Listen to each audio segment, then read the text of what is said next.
AI company Anthropic just announced the release of Claude 2, which is its new foundational AI model. And so like ChatGPT, you can engage with Claude 1 and now Claude 2 through natural language prompts to perform a range of different functions like generate text, answer questions, produce code.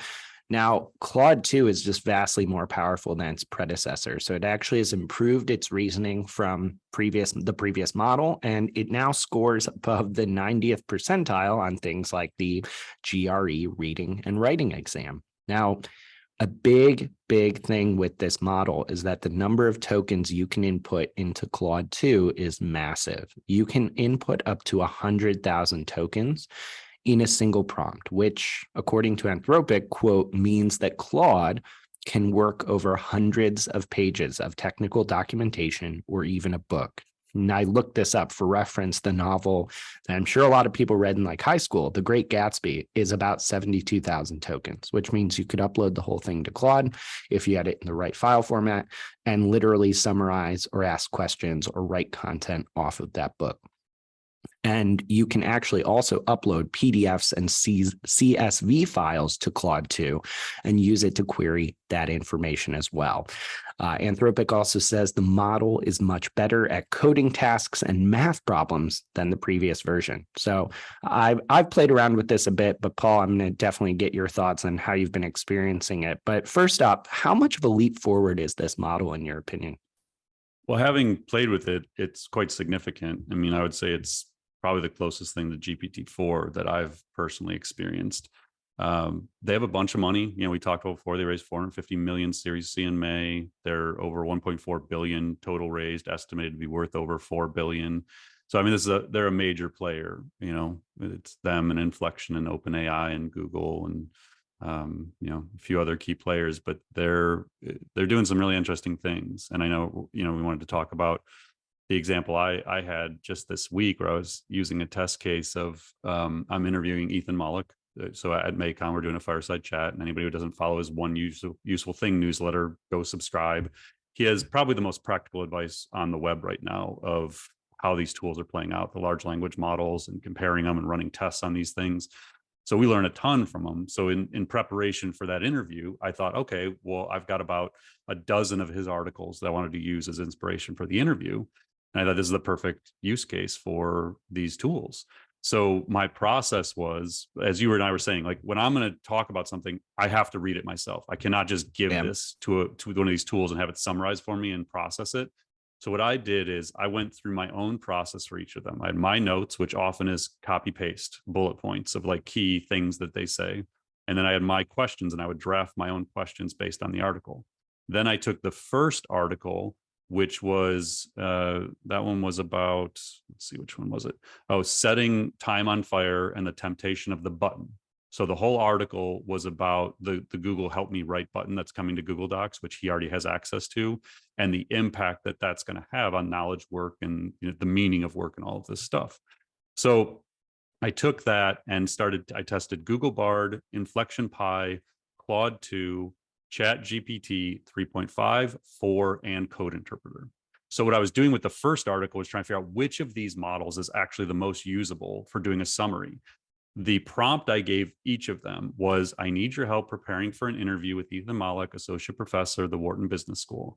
I am going to give you a series of Ethan Mollick's articles, one at a time, and I would like you to write a brief summary of each article and include 5 to 7 potential interview questions for each article. Can you do that?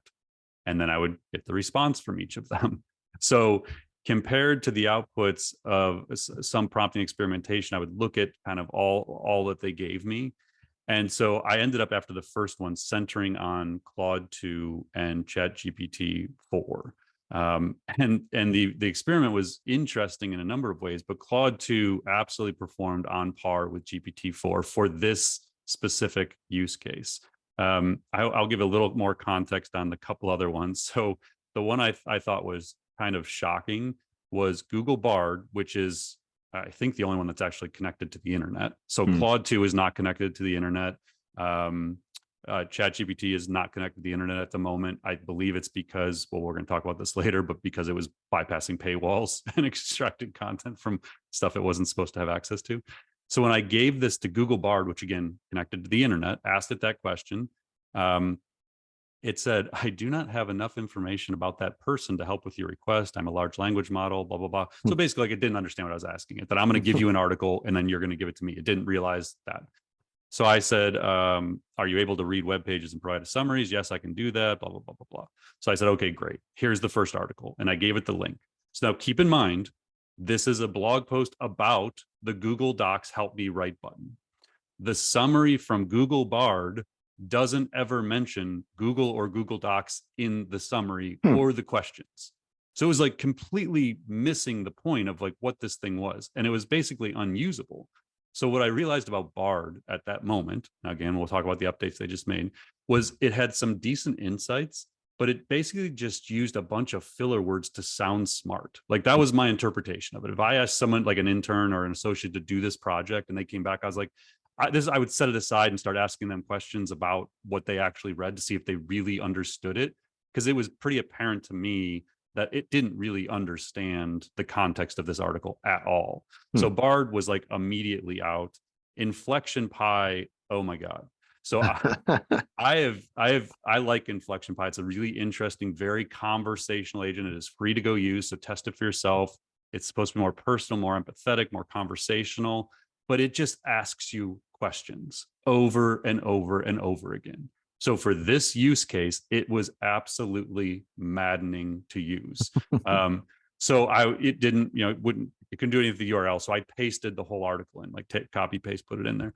And then it would just ask me questions about it. And I would say, can you please just give me the summary that I asked for? And it would ask me another question and give me emojis. And I would say, okay, I need the 5 to 7 questions. Can you please give that to me? It would give me emojis again. It would never do the thing you asked it to do.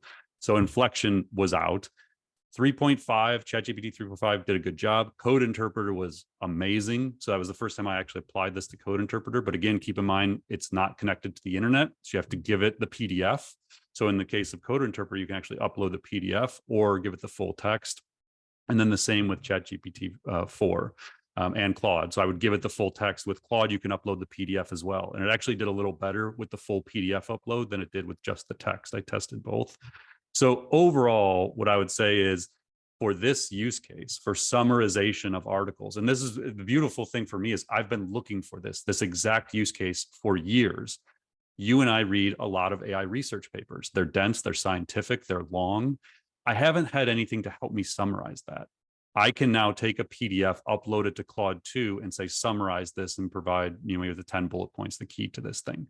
And it'll do an incredible job. So if you're looking for this use case, again, I haven't expanded my uses of Claude 2 yet beyond that, but it is GPT-4 level.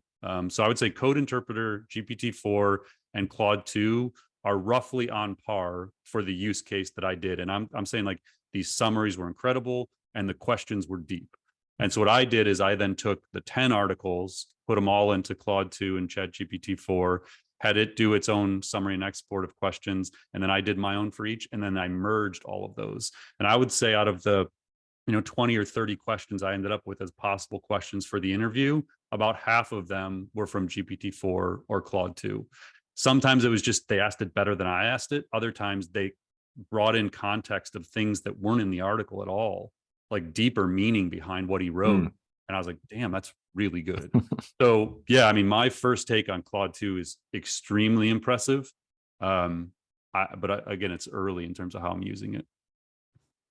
So it's also of note that Anthropic partners with companies like Jasper to bring models like Claude 2 to their customers. So you may end up being using some of these models through other tools that you use. Now, it sounds like you would recommend marketers take time to familiarize themselves with Claude 2, kind of given the strength of the model. In my view, it's like, I mean, I know there's a lot of competing products out there, but so far my tests with it, I think it's worth paying attention to. Yeah. And as we've said many times, you have to keep coming back to these tools. Like we're going to talk about Google Bard next. Like it failed this time, but then they updated it yesterday morning. I don't know if they made an update to the core algorithm too, like the core model that like makes the outputs better understanding. But Claude 2 is brand new. It's way better than Claude, just as GPT-4 was a leap forward over GPT-3, in my opinion. So these things keep evolving, and you really have to stay up on them. What I would say is have your like 3 to 5 standard use cases that you want to use these tools for: transcription, summarization, drafting articles, and every month or two go in and try those across multiple models, because they're all going to keep moving ahead of each other at different times for different capabilities, and you really need to stay testing them.